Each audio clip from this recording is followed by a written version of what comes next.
یہ وہ چیلنج تھا جو ابلیس نے خدا کو دیا۔ ابلیس بولا مجھے اس دن تک مہلت دے جب کہ یہ سب دوبارہ اٹھائے جائیں گے۔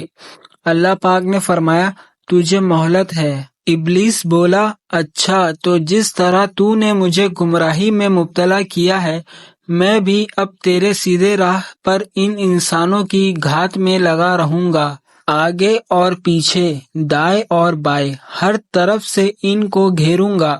اور تو ان میں سے اکثر کو شکر گزار نہ پائے گا۔ ابلیس کے کہنے کا مطلب یہ تھا کہ یہ مہلت جو آپ نے مجھے قیامت تک کے لیے دی ہے اس سے فائدہ اٹھا کر میں یہ ثابت کرنے کے لیے پورا زور صرف کر دوں گا کہ انسان اس فضیلت کا مستحق نہیں ہے جو آپ نے میرے مقابلے میں اسے عطا کی ہے۔ میں آپ کو دکھا دوں گا کہ یہ کیسا ناشکرا، کیسا نمک حرام اور کیسا احسان فراموش ہے۔ یہ مہلت جو شیطان نے مانگی اور خدا نے اسے عطا فرما دی، اس سے مراد محض وقت ہی نہیں ہے بلکہ اس کام کا موقع دینا بھی ہے جو وہ کرنا چاہتا تھا۔ یعنی اس کا مطالبہ یہ تھا کہ مجھے انسان کو بہکانے اور اس کی کمزوریوں سے فائدہ اٹھا کر اس کی نااہلی ثابت کرنے کا موقع دیا جائے۔ چنانچہ سورہ بنی اسرائیل آیت نمبر 61-65 میں اس کی تفسیر ہے کہ اللہ تعالیٰ نے اسے اختیار دے دیا، آدم اور اس کی اولاد کو راہ راست سے ہٹا دینے کے لیے جو چالے وہ چلنا چاہتا ہے چلے۔ ان چال بازیوں سے اسے روکا نہیں جائے گا بلکہ وہ سب راہیں کھلی رہیں گی جن سے وہ انسان کو فتنہ میں ڈالنا چاہے گا، لیکن اس کے ساتھ شرط یہ لگا دی کہ یعنی میرے بندوں پر تجھے کوئی اقتدار نہ ہوگا،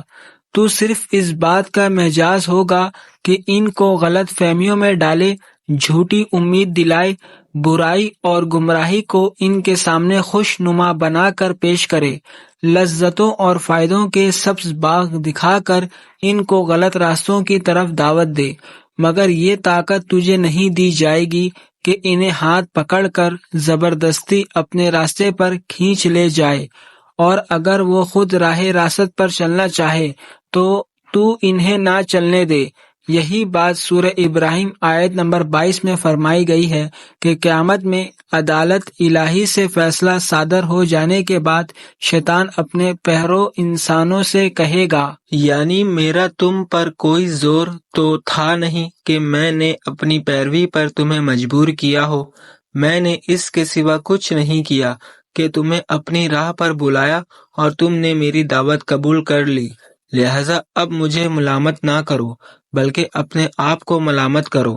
اور یہ جو شیطان نے خدا پر الزام عائد کیا ہے کہ تو نے مجھے گمراہی میں مبتلا کیا، تو اس کا مطلب یہ ہے کہ شیطان اپنی معصیت کی ذمہ داری خدا پر ڈالتا ہے۔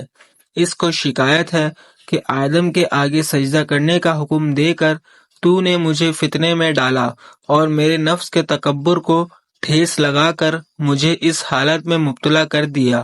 کہ میں نے تیری نافرمانی کی۔ گویا اس احمق کی خواہش یہ تھی کہ اس کے نفس کی چوری پکڑی نہ جاتی، بلکہ جس پندار غلط اور جس سرکشی کو اس نے اپنے اندر چھپا رکھا تھا اس پر پردہ ہی پڑا رہنے دیا جاتا۔ یہ ایک کھلی ہوئی صفیانہ بات تھی جس کا جواب دینے کی کوئی ضرورت نہ تھی، اس لیے اللہ تعالیٰ نے سرے سے اس کا کوئی نوٹس ہی نہیں لیا۔